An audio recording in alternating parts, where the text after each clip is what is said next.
नमस्कार दोस्तों, स्वागत है आप सभी का पोर्टेबल पाठशाला में। मेरा नाम है विक्रम गुप्ता और आज हम लोग डिस्कस करने वाले हैं दिल्ली पुलिस का मॉक टेस्ट, जिसमें टोटल 60 प्रश्न हैं जो कि लिए गए हैं जीएस और कंप्यूटर के सेक्शन से। तो वीडियो काफ़ी इंपॉर्टेंट है दिल्ली पुलिस कांस्टेबल के लिए, इसलिए वीडियो को बीच में स्किप ना करें और वीडियो को अंत तक जरूर देखें। और एक इम्पॉर्टेंट बात, ये हमारा आज का तीसरा सीरीज है और हमने पहले भी 2 सीरीज अपलोड कर रखी है अपने चैनल पे। अगर आपने वीडियो नहीं देखी है तो उन्हें भी ज़रूर जाके देख लें। तो चलिए शुरू करते हैं। पहला प्रश्न है, भारत डैश को अपना संविधान दिवस मनाता है। तो इसका राइट आंसर है ऑप्शन नंबर बी, 26 नवंबर। भारत 26 नवंबर को अपना संवैधानिक दिवस मनाता है। इस तिथि को यानी कि 26 नवंबर को पूर्ण स्वराज संकल्प के तिथि के रूप में भी मनाया जाता है। कांग्रेस द्वारा पूर्ण स्वराज की मांग लाहौर अधिवेशन में सन 1929 ईस्वी में मांगी गई थी। नेक्स्ट देखते हैं। नेक्स्ट है, भारत 15 सितंबर को राष्ट्रीय इंजीनियर दिवस मनाता है, जो किसकी जयंती है। तो इसका राइट आंसर बताइएगा। इसका राइट आंसर है option number B, Mokshagundam Visvesvaraya. Bharat 15 सितंबर को राष्ट्रीय इंजीनियर दिवस मनाता है, जो मोक्षगुंडम विश्वेश्वरैया की जयंती का दिन है। मोक्षगुंडम विश्वेश्वरैया यानी कि एमवी सर एक भारतीय सिविल इंजीनियर और राजनेता थे। उन्हें 1955 में 1955 में भारत का सर्वोच्च सम्मान जो कि है भारत रत्न, उससे सम्मानित किया जा चुका है। और 15 सितंबर को भारत, श्रीलंका और तंजानिया में इंजीनियर दिवस के रूप में इनकी जयंती को मनाया जाता है। नेक्स्ट देखते हैं। नेक्स्ट है, बागलिहार बांध किस राज्य में स्थित है। तो बागलिहार बांध स्थित है आपका ऑप्शन नंबर डी, जम्मू एवं कश्मीर जिले में। बागलिहार बांध जम्मू और कश्मीर में डोडा जिले के चिनाब नदी पर निर्मित है। Hydro power project Baglihar hydro electric power project Chenab नदी पर चलने वाली नदी परियोजना है। इस परियोजना का कल्पना 1992 में रखा गया था और इसका पूरा निर्माण 1999 में कंप्लीट हुआ है। बागलिहार बांध का पहला चरण 2004 में पूरा हुआ था और 10 अक्टूबर 2008 को दूसरे चरण के पूरा होने के साथ भारत के तत्कालीन प्रधानमंत्री मनमोहन सिंह ने 900 मेगावाट की बागलिहार पनबिजली परियोजना को राष्ट्र को समर्पित किया था। नेक्स्ट देखते हैं। नेक्स्ट है, पेट्रोलियम निर्यातक देशों के संगठन ओपेक का मुख्यालय कहाँ स्थित है। तो इसका राइट आंसर है option number C, Vienna. Petroleum निर्यातक देश यानी कि ओपेक का मुख्यालय वियना में स्थित है। पेट्रोलियम निर्यातक देशों का संगठन ओपेक एक समूह है जिसमें दुनिया के प्रमुख तेल निर्यातक देशों से 14 देश शामिल हैं। इसमें ओपेक से संबंधित देशों में ईरान, इराक, कुवैत, सऊदी अरब और वेनेजुएला है और संयुक्त अरब गणराज्य, लीबिया, अल्जीरिया, नाइजीरिया और 5 अन्य देश शामिल हैं। वियना को यूरोप की सांस्कृतिक राजधानी भी कहा जाता है। ऑस्ट्रिया की राजधानी वियना आल्प्स और कार्पेथियनो की तलहटी के बीच ऑस्ट्रिया के उत्तर पूर्वी कोने में स्थित एक जगह है। नेक्स्ट देखते हैं। नेक्स्ट है, ऋग्वेद निम्नलिखित में से किस नदी का उल्लेख नहीं है, यानी कि ऋग्वेद में किस नदी का उल्लेख नहीं किया गया है। तो इसका राइट आंसर है option number D, Narmada. Narmada नदी का उल्लेख ऋग्वेद में नहीं मिलेगा। ऋग्वेद में वर्णित नदियां जैसे कि सिंधु, झेलम, चिन्नाव, रावी, व्यास, सतलज, गोमती, कुरमाम और बाकी नदियां हैं। ऋग्वेद एक प्राचीन भारतीय ग्रंथ है जो 1028 वैदिक सांस्कृतिक भजनों और देवताओं को समर्पित 10,600 छंदों का संग्रह है। नेक्स्ट देखते हैं। नेक्स्ट है, चालुक्य राजा पुलकेशिन द्वितीय को डैश द्वारा हराया गया था। तो इसका राइट आंसर है ऑप्शन नंबर सी, परमेश्वर वर्मन प्रथम। नरसिम्हम वर्मन प्रथम ने। पुलकेशिन द्वितीय चालुक्य वंश का संस्थापक था। 610 ईस्वी से 642 ईस्वी के दौरान उन्होंने भारतीय प्रायद्वीप के अधिकांश दक्कन क्षेत्र पर अपने राज्य के विस्तार किया था। नरसिम्हम वर्मन प्रथम पल्लव राजा ने पुलकेशिन द्वितीय को हराया। जब उन्हें पराजित किया गया तो नरसिम्हम वर्मन प्रथम वहाँ के राजा नियुक्त किए गए। नेक्स्ट देखते हैं। नेक्स्ट है, निम्नलिखित में से किस पुर्तगाली गवर्नर ने ब्लू वाटर की नीति पेश की? तो इसका राइट आंसर बताइएगा। इसका राइट आंसर है option number B, Francisco de Almeida.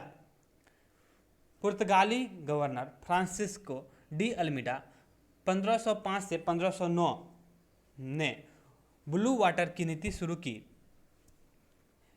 इस नीति के अनुसार पुर्तगालियों को अरब सागर और हिंद महासागर में एकमात्र व्यापार स्वामित्व हो चाहिए था। इसने भारतीय मुख्य भूमि पर किले के निर्माण के बजाय पुर्तगालियों को समुद्र में शक्तिशाली होने का आह्वान किया। वे भारत में पुर्तगाल के पहले गवर्नर थे। उसके बाद अल्फोंसो डी अल्बुकर्क 1509 से 1515 तक भारत में पुर्तगालियों के दूसरे गवर्नर रहे थे। उन्होंने साम्राज्यवाद की नीति की शुरुआत की। यह किसी साम्राज्य या राष्ट्र के शासन या अधिकार को विदेशों में फैलाने की नीति है। नोनो दा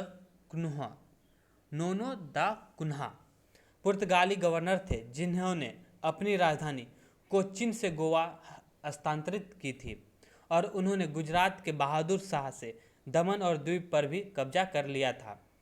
फिर देखते हैं Martin Alfonso D सूसा। Martin Alfonso D सूसा भी पुर्तगाली गवर्नर थे। प्रसिद्ध जेसुसाइट संत फ्रांसिस्को जेवियर उनके साथ भारत पहुंचे थे। नेक्स्ट देखते हैं। नेक्स्ट है, तीसरा बौद्ध परिषद कहाँ आयोजित किया गया था? इसका राइट आंसर है ऑप्शन नंबर सी, 383 ईसा पूर्व। तीसरी बौद्ध परिषद 250 ईसा पूर्व में आयोजित की गई थी, जिसका स्थान था अशोक राम विहार पाटलिपुत्र और इसके अध्यक्ष थे मंगलीपुत्र तिस्सस और संरक्षक थे अशोक, जो कि मौर्य राजवंश के थे। नेक्स्ट देखते हैं। नेक्स्ट है, किस पल्लव शासक को राजसिम्हा के नाम से भी जाना जाता है? तो इसका राइट आंसर है ऑप्शन नंबर सी, परमेश्वर वर्मन को। नरसिम्हा वर्मन द्वितीय।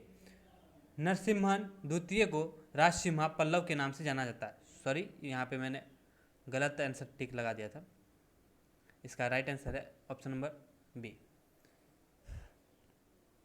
वह परमेश्वर वर्मन के पुत्र थे। नरसिम्हन वर्मन द्वितीय परमेश्वर वर्मन के पुत्र थे, ये उनके पिताजी थे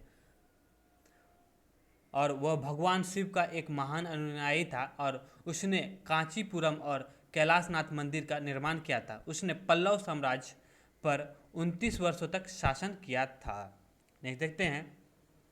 नेक्स्ट है, शाहजहां के सबसे बड़े पुत्र का नाम क्या था? तो इसका राइट आंसर है option number A, Dara Shikoh. Shahjahan के सबसे बड़े पुत्र दारा शिकोह थे।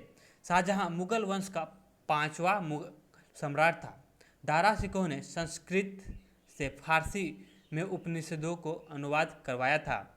उनके 4 पुत्र थे, दारा शिकोह, औरंगजेब, मराद बख्श और शाह शुजा। उसके बाद 1657 में जब वह बीमार पड़ा तो उसके सभी पुत्रों के बीच उत्तराधिकार का युद्ध शुरू हो गया।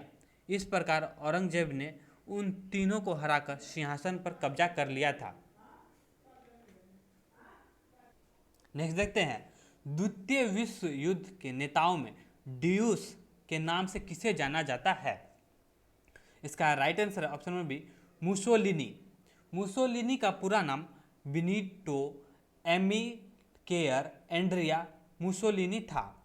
यह इटली राज्य के प्रधानमंत्री के रूप में भी नियुक्त किए गए थे। द्वितीय विश्व युद्ध के दौरान उन्हें इच्छुक यानी कि ड्यूस नाम दिया गया। जोसेफ स्टालिन एक रूसी कम्युनिस्ट नेता थे। ये रहे स्टालिन। उसके बाद एडोल्फ हिटलर जर्मनी का तानाशाह राजा था। और विंस्टन चर्चिल अमेरिका के प्रेसिडेंट नियुक्त हुए थे। नेक्स्ट देखते हैं।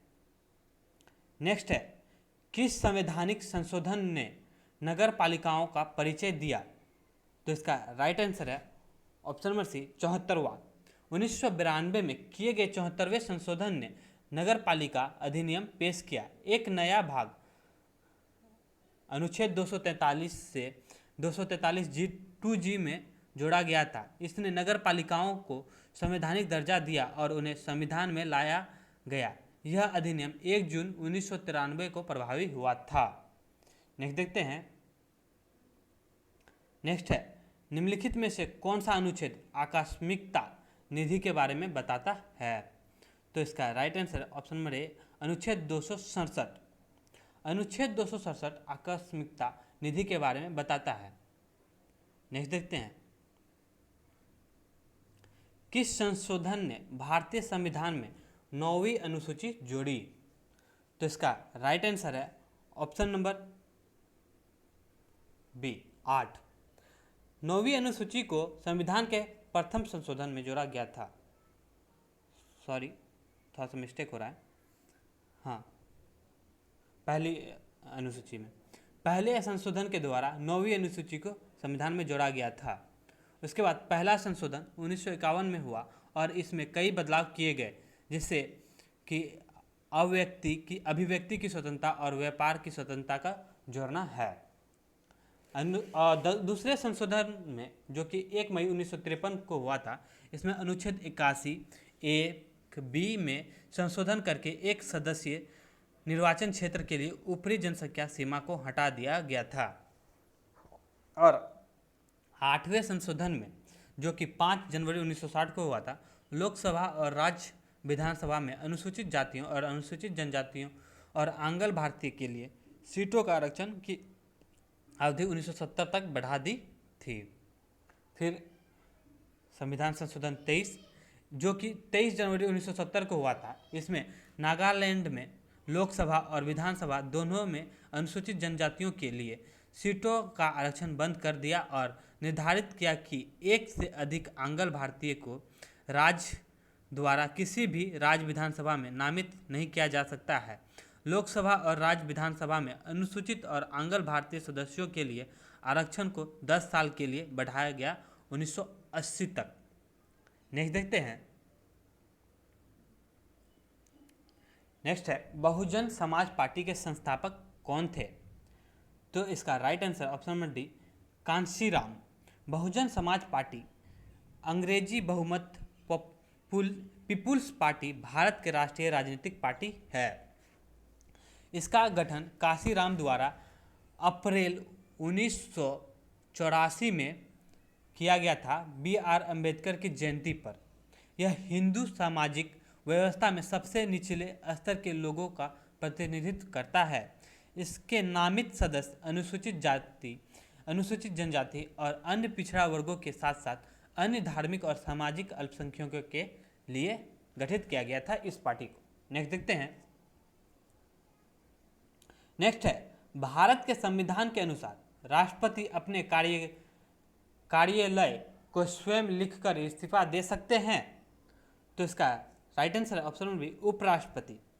भारतीय संविधान का अनुच्छेद 56 यह स्पष्ट करता है कि राष्ट्रपति का पद उस तिथि से 5 वर्ष का है जिस दिन वह कार्यालय में प्रवेश करता है। उनका कार्यकाल पहले समाप्त हो सकता है। उपराष्ट्रपति को इस्तीफा से संबंधित संविधान के उल्लंघन के लिए महाभियोग द्वारा हटाया जा सकता है। नेक्स्ट देखते हैं। नेक्स्ट है, संसद के लगातार 2 सत्रों के बीच अंतराल की अधिकतम सीमा कितनी है? तो इसका राइट आंसर है ऑप्शन नंबर बी, 6 महीने। संसद के लगातार 2 सत्रों के बीच अंतराल की अधिकतम सीमा 6 महीने है। भारत के संविधान के अनुसार राष्ट्रपति प्रत्येक सदन को एक निश्चित अंतराल पर बुलाने हेतु बाध्य है, जिसमें 2 सत्रों के बीच अधिकतम समय अंतराल 6 महीने है। इसलिए संसद के सत्र वर्ष में 2 बार आयोजित होना आवश्यक है। नेक्स्ट देखते हैं। नेक्स्ट है, निम्नलिखित में से कौन सबसे गहरी खाई है? तो इसका right answer option number B, Mariana गर्त। नेक्स्ट देखते हैं। नेक्स्ट है, लोकतक झील भारत में निम्नलिखित में से किस राज्य में स्थित है? तो इसका राइट आंसर है option number B, Manipur. Loktak झील उत्तर पूर्व के सबसे बड़ी ताजे पानी की झील मणिपुर के मुरिंग जिले के पास स्थित है। लोकतक झील फुमदी के लिए प्रसिद्ध है।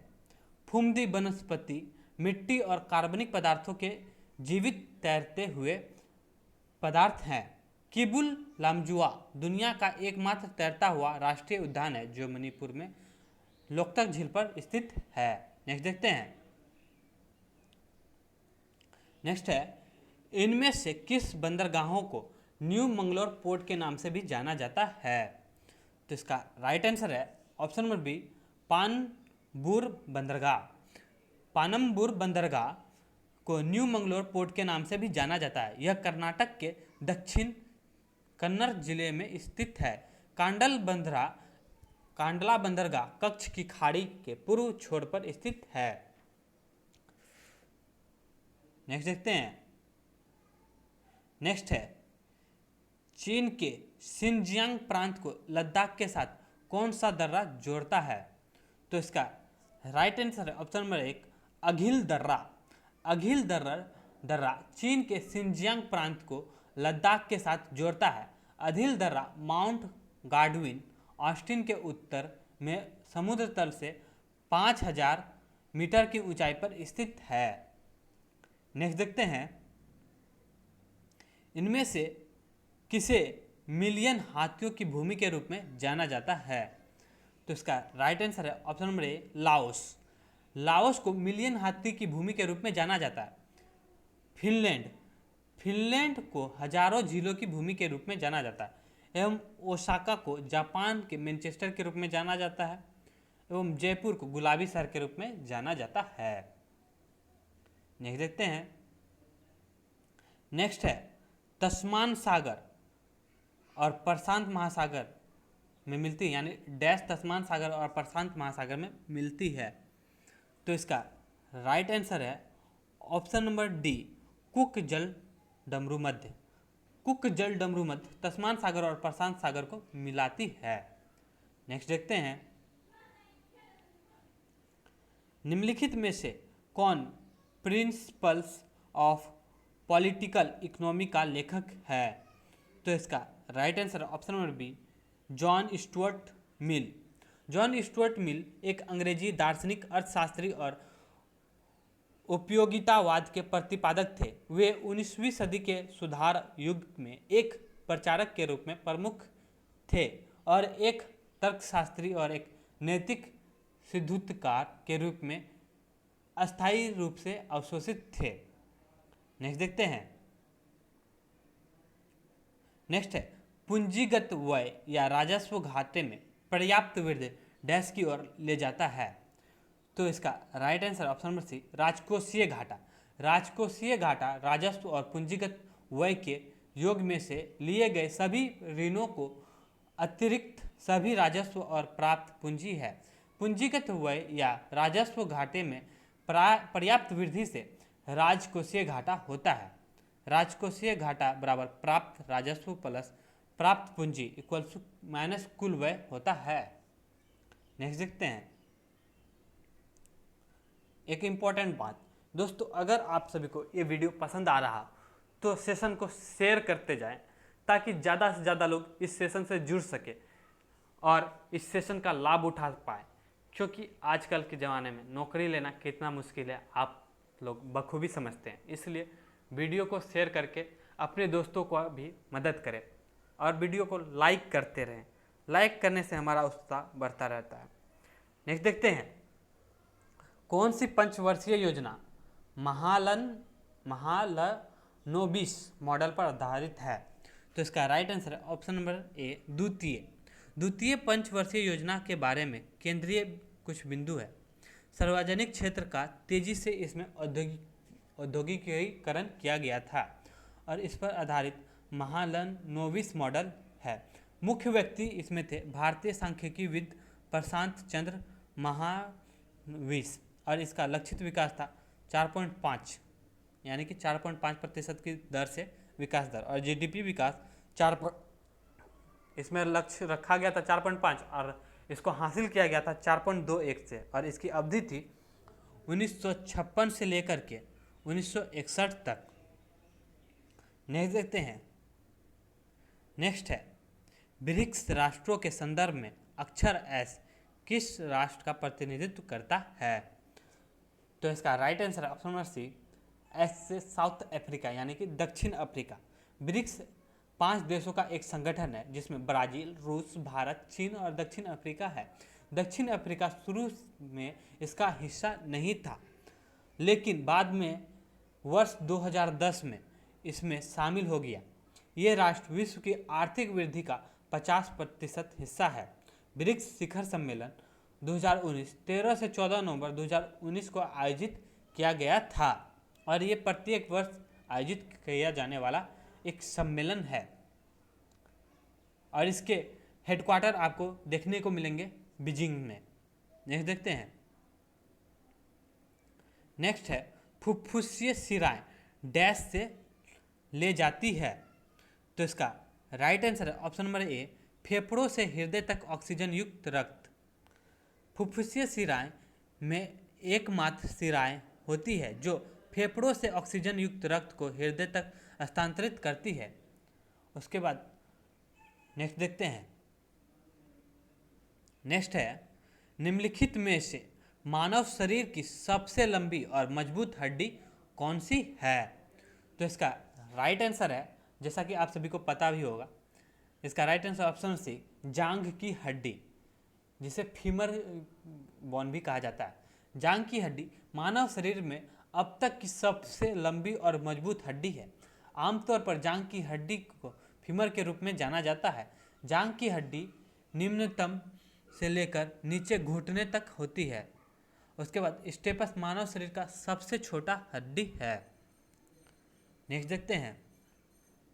नेक्स्ट है एक फूल के परागकोश से वर्तिकाग्र तक परागकण का हस्तांतरण डैश कहलाता है। तो इसका राइट आंसर ऑप्शन में परागन।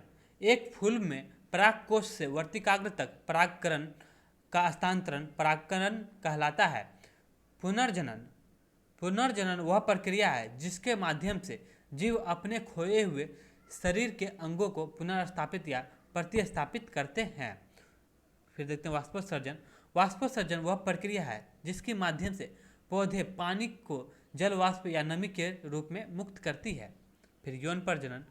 यौन प्रजनन वह प्रक्रिया है जिसके माध्यम से विभिन्न लिंग के 2 जीवों से एक नया जीव बनता है। नेक्स्ट देखते हैं। नेक्स्ट है एड्स डैश के कारण होता है। तो इसका राइट आंसर है option number C, virus. AIDS एक घातक वायरल संक्रामक रोग है जो हमारे प्रतिरक्षा प्रणाली को नष्ट कर देती है। ये HIV वायरस के कारण होता है और ये होता कैसे? तो ये यौन संपर्क में आने के कारण होता है और ये प्रतिरक्षा प्रणाली को अटैक करती है जिससे व्यक्ति की मृत्यु भी हो सकती है। नेक्स्ट देखते हैं। नेक्स्ट है 32 नंबर क्वेश्चन ये हमारा। कवक यानी कि डैश कवक का अध्ययन है।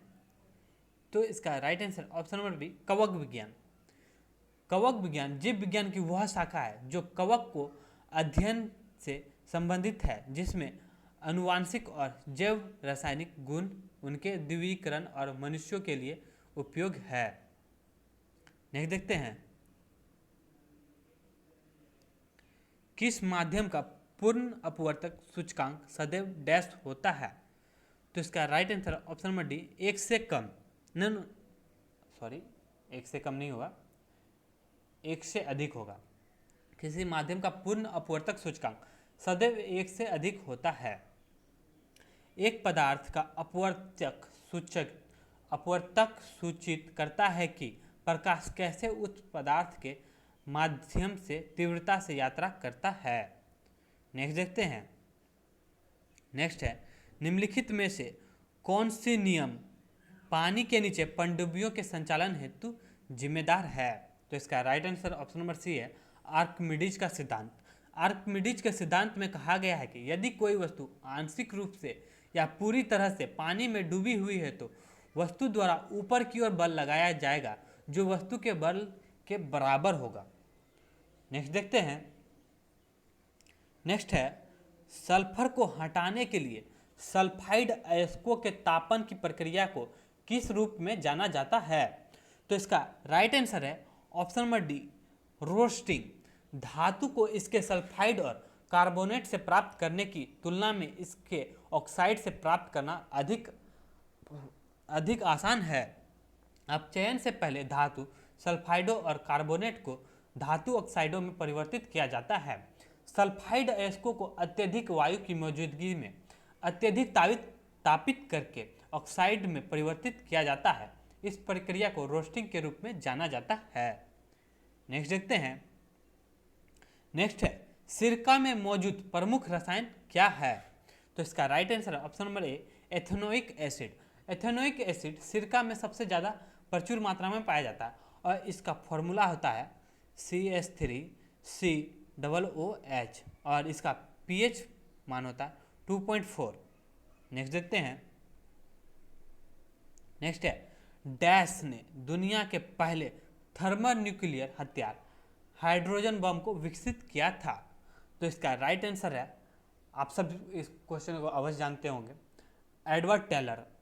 एडवर्ड टेलर एक अमेरिकी परमाणु भौतिक विज्ञानी थे। इन्होंने ही दुनिया का पहला थर्मोन्यूक्लियर हथियार हाइड्रोजन बम की खोज की थी। नेक्स्ट देखते हैं। नेक्स्ट है, टेलीग्राम के संस्थापक कौन है?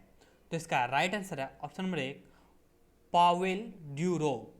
पावेल ड्यूरो टेलीग्राम के संस्थापक और वर्तमान में CEO है। टेलीग्राम एक इंस्टेंट मैसेजिंग सर्विस है जो कि क्लाउड बेस्ड है। टेलीग्राम की स्थापना 2013 ईस्वी में की गई थी। नेक्स्ट देखते हैं। नेक्स्ट है, निम्नलिखित में से कौन सा वृक्ष कालानुक्रमिकी का कार्य है? तो इसका राइट आंसर है ऑप्शन नंबर ए, पौधों का आयु का पता लगाना। वृक्ष कालानुक्रमिक पौधे की वार्षिक वृद्धि चक्र की गिनती और विश्लेषण करता है। इस प्रक्रिया में पौधों की आयु का पता लगाया जाता है। ये सब रेडियो कार्बन डेटिंग विधि के द्वारा किया जाता है। नेक्स्ट देखते हैं। नेक्स्ट है, 1 मीटर बराबर डैश नैनोमीटर होता है? तो इसका राइट आंसर है option number D, 10⁹ nanometre. 1 metre बराबर 10⁹ नैनोमीटर होता है। नेक्स्ट देखते हैं। इनमें से कौन सी एक की निष्क्रिय गैस नहीं है? तो इसका राइट आंसर है option number B, fluorine. Fluorine एक निष्क्रिय गैस नहीं है। फ्लोरीन हैलोजन समूह का हिस्सा है जो कि समूह 17 में है। नेक्स्ट देखते हैं। नेक्स्ट है, निम्नलिखित में से किस क्षेत्र में उपलब्धियों के लिए नोबेल पुरस्कार नहीं दिया जाता है? तो इसका right answer option number D, गणित। गणित के क्षेत्र में नोबेल पुरस्कार नहीं दिया जाता है। नोबेल पुरस्कार की स्थापना वर्ष 1901 में की गई थी और इस नोबेल पुरस्कार में 6 क्षेत्रों में दिया जाता है पुरस्कार, जो कि है साहित्य, शांति, फिजिक्स, केमिस्ट्री, चिकित्सा विज्ञान और अर्थशास्त्र। गणित के क्षेत्र में दिया जाने वाला पुरस्कार है एबेल पुरस्कार। नेक्स्ट देखते हैं। नेक्स्ट है, निम्नलिखित में से कौन सा स्थान पिग्मी जनजाति की मातृभूमि है? तो इसका राइट आंसर है ऑप्शन नंबर बी, कांगो, मध्य अफ्रीका। पिग्मी जनजाति मध्य अफ्रीका के कांगो युगांडा, रवांडा और कैमरून में पाए जाते हैं। वे पारंपरिक रूप से शिकारी हैं और एकत्रित होकर समूह में रहते हैं। ये जनजाति उन लोगों का एक समूह है जो जिनके पास समान पूर्वज या वंश हैं। वे अपने स्वयं के संलग्न समाज में रहते हैं और एक समान संस्कृति में रहते हैं। नेक्स्ट देखते हैं। नेक्स्ट है छलते हुए अपने को कविता के लिए निम्नलिखित में से किसको 2019 में साहित्य अकादमी के वार्षिक पुरस्कार 2019 से सम्मानित किया गया है? इसका राइट आंसर है ऑप्शन नंबर सी, नंद किशोर। 18 दिसंबर 2019 को 23 भाषाओं में अपने वार्षिक पुरस्कार 2019 को घोषित किया गया था। हिंदी में नंद किशोर को उसके कविता छलते हुए अपने को के लिए सम्मानित किया गया था। नेक्स्ट देखते हैं। नेक्स्ट है रक्षा अभ्यास रीसार्क एक्स 19 किसने संचालित किया? तो इसका right answer option number C, भारतीय तट रक्षा बल। भारतीय तट रक्षा बल ICG ने regional level research and rescue workshop and exercise 2019 रीसार्क 19 Goa के तट पर आयोजित किया था और इसका मुख्यालय भी गोवा में ही स्थित है। नेक्स्ट देखते हैं। नेक्स्ट है शांति और एकता का संदेश फैलाने के लिए दिसंबर 2019 में रन फॉर यूनिटी का आयोजन कहाँ किया गया था? तो इसका right answer option number B, Jammu में।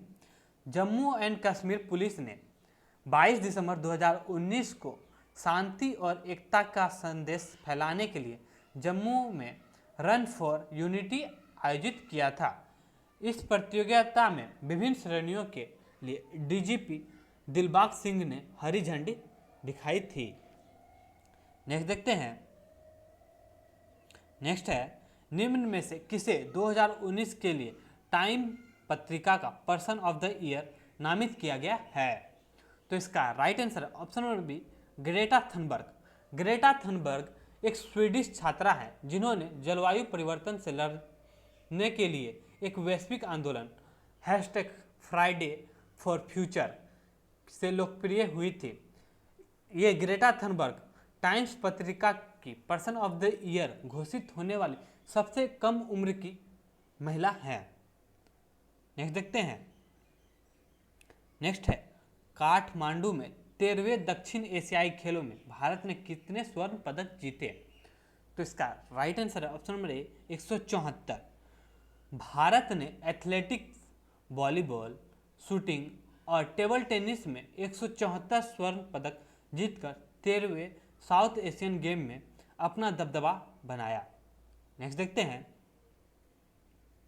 नेक्स्ट है इनमें से किस क्रिकेट खिलाड़ी को भारत में ला लीगा के ब्रांड एम्बेसडर के रूप में नियुक्त किया गया है? तो इसका राइट आंसर है option number B, Rohit Sharma. Spanish football club La Liga में रोहित शर्मा को ब्रांड एम्बेसडर बनाया गया है और रोहित शर्मा ला लीगा के ब्रांड एम्बेसडर बनने वाले प्रथम गैर फुटबॉलर हैं। नेक्स्ट देखते हैं। नेक्स्ट है दिसंबर 2019 में जारी जलवायु परिवर्तन प्रदर्शन सूचकांक में भारत का रैंक क्या है? तो इसका राइट आंसर है ऑप्शन नंबर 9, ऑप्शन नंबर ए, नामा। 11 दिसंबर 2019 को COP25 जलवायु परिवर्तन प्रदर्शन में भारत ने 9वां स्थान बनाया, जो कि भारत ने इसमें फर्स्ट टाइम है कि जब भारत अंडर 10 अपना रैंक हासिल किया है। नेक्स्ट देखते हैं। दोस्तों अभी तक हमने 50 GS के क्वेश्चन किए थे और अब आया है कंप्यूटर का सेक्शन जिसमें 10 प्रश्न पूछे जाते हैं दिल्ली पुलिस में, तो अब हम उन्हें डिस्कस करेंगे। आशा कर रहा हूँ आप लोग सेशन को शेयर जरूर कर रहे होंगे, नहीं कर रहे हैं तो जरूर सेशन को शेयर कर दें। चलिए पहले प्रश्न को देखते हैं कंप्यूटर का। पहला प्रश्न है निम्नलिखित में से कौन सा असत्य है? तो पहले सत्य देख लेते हैं। 1 MB बराबर 1024 KB, ये सही बात है। 1 GB बराबर 1024 TB, नहीं ये गलत है। 1 TB बराबर 1000 GB, ये सही है। उसके बाद 1 KB बराबर 1024 बाइट, ये भी सही है। तो देखने से मिला कि ऑप्शन नंबर बी इसका राइट आंसर है, यानी कि क्वेश्चन के अकॉर्डिंग राइट है और ये गलत है। नेक्स्ट देखते हैं। नेक्स्ट है डॉट मैट्रिक्स निम्नलिखित में से किसका उदाहरण है? तो इसका राइट आंसर है option number C, printer. Dot matrix printer का एक प्रकार है। यह एक प्रकार का प्रिंटर है जो कि चित्र और वर्ण का प्रयोग करता है। प्रिंटर के कुछ प्रकार हैं जो कि हैं डॉट मैट्रिक्स, लेजर प्रिंटर, फिर इंकजेट, फिर नो इम्पैक्ट प्रिंटर। ये 4 प्रकार के प्रिंटर मार्केट में उपलब्ध हैं। नेक्स्ट देखते हैं। नेक्स्ट है निम्नलिखित विकल्प में से कौन सा विकल्प सीपीयू का निर्माता नहीं है? तो इसका राइट आंसर है ऑप्शन नंबर डी,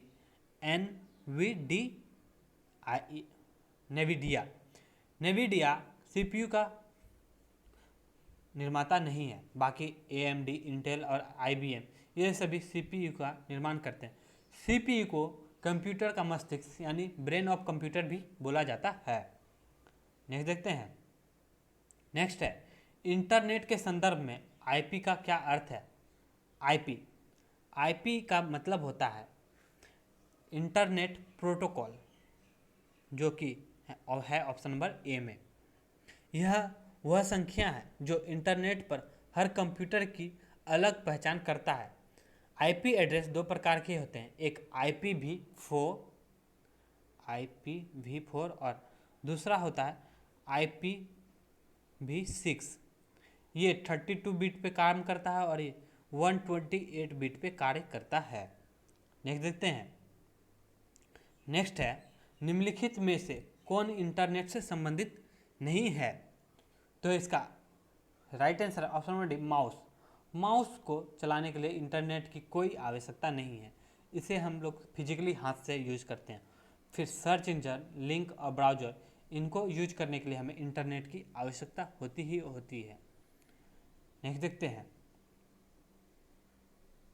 आर्चिन नामक पहले सर्च इंजन के संस्थापक कौन थे? तो इसका राइट आंसर है option number C, Alan Emtage. Alan Emtage को सर्च इंजन का फादर भी कहा जाता है।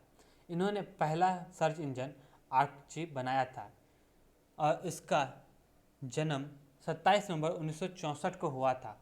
किसका? तो एलन एम्प्टजे का जन्म 27 नवंबर 1964 को हुआ था। नेक्स्ट देखते हैं। नेक्स्ट है निम्नलिखित में से कौन सी कंपनी एलेक्सा से संबंधित है? इसका right answer option number A, no, option number D, Amazon Alexa से संबंधित कंपनी है। एलेक्सा एक वर्चुअल यानी वॉइस रिकॉग्नाइज प्रणाली है जिसमें आप सर्च करके कुछ भी एलेक्सा को ऑर्डर कर सकते हैं। जैसे कि एलेक्सा से आप कह सकते हैं एलेक्सा लाइट बंद करो, एलेक्सा म्यूजिक चला के दिखाओ, एलेक्सा कुछ सर्च करो। इसी तरह से एलेक्सा काम करता है। नेक्स्ट देखते हैं। नेक्स्ट है कैप्स लॉक की टॉगल की के रूप में क्यों जाना जाता है? तो इसका राइट आंसर है ऑप्शन नंबर ए, क्योंकि की को दबाने पर इसकी स्थिति बदलती है। एक टॉगल की दो अलग अलग इनपुट मोड के बीच कीबोर्ड पर की के समूह से इनपुट टॉगल करती है। नेक्स्ट देखते हैं। नेक्स्ट है निम्नलिखित में से किस कुंजी का उपयोग चयनित फाइल या फोल्डर का नाम बदलने के लिए किया जाता है? तो इसका राइट आंसर है ऑप्शन नंबर बी, F2 का प्रयोग किसी भी फोल्डर का नाम बदलने के लिए किया जाता है। F1 का प्रयोग मदद यानी हेल्प के लिए किया जाता है और F3 का प्रयोग सर्च के लिए यानी कि डॉक्यूमेंट में कुछ भी सर्च करना है, कहीं भी कुछ सर्च करना है। F3 अगर आप दबाते हैं सिंपली आपके लिए सर्च बटन खुल जाएगा। फिर F5 का प्रयोग रिफ्रेश के लिए किया जाता है। नेक्स्ट देखते हैं। नेक्स्ट प्रश्न और लास्ट प्रश्न, आज का नेक्स्ट और लास्ट, कोबोल, कोबोल क्या है? तो इसका राइट आंसर बताइए। कोबोल एक कंप्यूटर भाषा है। इसका मतलब है कॉमन ओरिएंटेड लैंग्वेज। अमेरिकी रक्षा विभाग ने इसे बनाया था। तो दोस्तों, आशा करता हूँ आप सभी को ये सेशन अच्छा लगा हो। अगर आप सभी को ये सेशन अच्छा लगा हो तो सब्सक्राइब करें पोर्टेबल पाठशाला को और बेल आइकन को प्रेस करें लेटेस्ट वीडियो के नोटिफिकेशन सबसे पहले पाने के लिए। और दोस्तों को शेयर करना कभी ना भूलें, क्योंकि आपके शेयर करने से ही हमें ट्रैफिक मिलता है। और वीडियो को लाइक करें और सब्सक्राइब करना ना भूलें। धन्यवाद।